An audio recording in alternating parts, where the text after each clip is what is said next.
ससुर का घर। रोहन और सीमा की नई नई शादी हुई थी। घर में ससुर यानी कि रोहन के पिता सुधीर जी और वे दोनों बस 3 ही लोग थे। इस घर को रोहन के माँ बाप ने जीवन भर पाई पाई जुटाकर बड़ी मेहनत और अरमानों से बनाया था। वरना आज के समय में बम्बई में घर बनाना तो दूर की बात है, किराए पर लेना भी बहुत बड़ी अचीवमेंट से कम नहीं है। जब रोहन कॉलेज में था तब माँ उन्हें और दुनिया को छोड़कर जा चुकी थी। एक काम वाली बाई सक्कू थी जो सुबह से लेकर शाम तक उनके घर का सारा काम करती थी। नई नई शादी हुई थी, इसलिए सक्कू बाई का दिन भर घर में रहना सीमा को अपनी प्राइवेसी में बाधा सा लगता था। इसलिए अब सक्कू बाई सुबह खाना बनाना, कपड़े और पोंछा करने के बाद चली जाती और वापस शाम को आकर खाना बनाती। सक्कू बाई की दोपहर की गैर हाजिरी से कई छोटे मोटे काम दिखाई देने लगे, जिनमें से ज़्यादातर काम बिना कहे सुधीर जी ये सोचकर कर लिया करती कि बहू को मदद हो जाएगी। लेकिन बहू सोचती कि ससुर को औरतों के काम में दखल देने की आदत है। एक दिन मौका देखकर सीमा ने रोहन से कहा, क्यों ना हम बाबूजी को वृद्धाश्रम में भेज दें। सिर्फ एक बार पैसा भरना पड़ेगा और उन्हें भी अपनी उम्र के लोगों का साथ मिल जाएगा। हमें भी अपनी प्राइवेसी के बारे में ज़्यादा सोचना नहीं पड़ेगा। रोहन ने सीमा की बातों पर ज़्यादा ध्यान नहीं दिया। कुछ दिन ही बीते थे कि बाबूजी अपने दोस्तों के साथ एक हफ्ते के लिए टूर पर गए और इत्तेफाक से इसी दौरान सक्कू बाई भी छुट्टी पर थी। फिर क्या सीमा को जैसा चाहिए था वैसा समय मिलने लगा। अब रोहन रेस्टोरेंट में खाना खा लेता और सीमा का काम आमलेट, ब्रेड या मैगी से चल जाता। खाना बनाने की टेंशन नहीं थी, लेकिन घर में निकलने वाले सारे काम तो अभी भी करने ही थे। ससुर जी की गैर हाजिरी में सीमा को एहसास हुआ कि वह बिना कहे ही जो काम कर लिया करते थे उनसे कितना फर्क पड़ता था।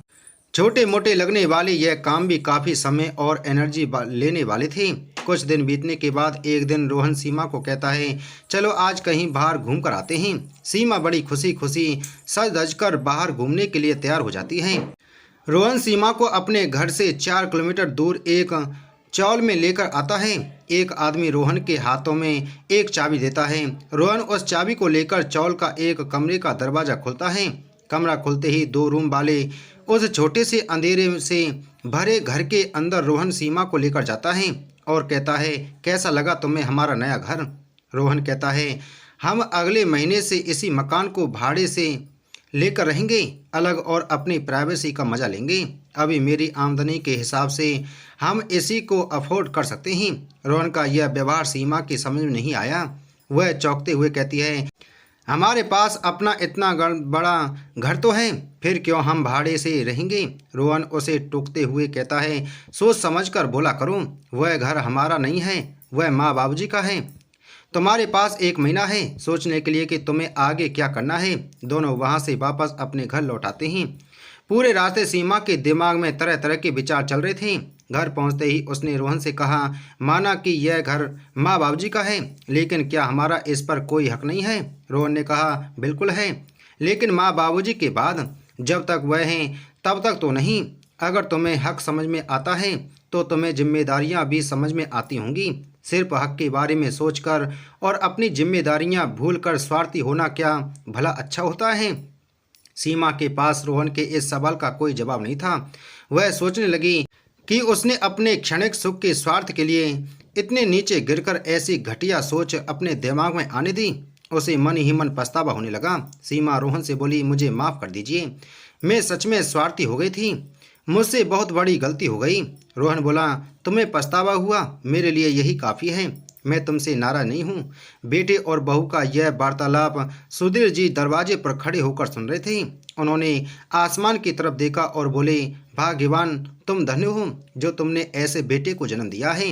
उन्होंने दरवाज़ा खटखटाया। बहू ने दरवाज़ा खोला तो उनके हाथों में पकड़ी थैली से गरम गरम समोसों की सुगंध उसको आने लगी। ससुर ने अपनी बहू से कहा, वो कोने वाले हलवाई के पास से लाया हूँ, तुम्हें बहुत पसंद है ना। सीमा को अपने ससुर के प्रति विचार और ससुर के उसके प्रति प्यार, उन दोनों का फर्क समझ में आते ही उसकी आंखों में पश्चाताप के आंसू और चेहरे पर अपने परिवार के प्यार के कारण मुस्कान आ गई।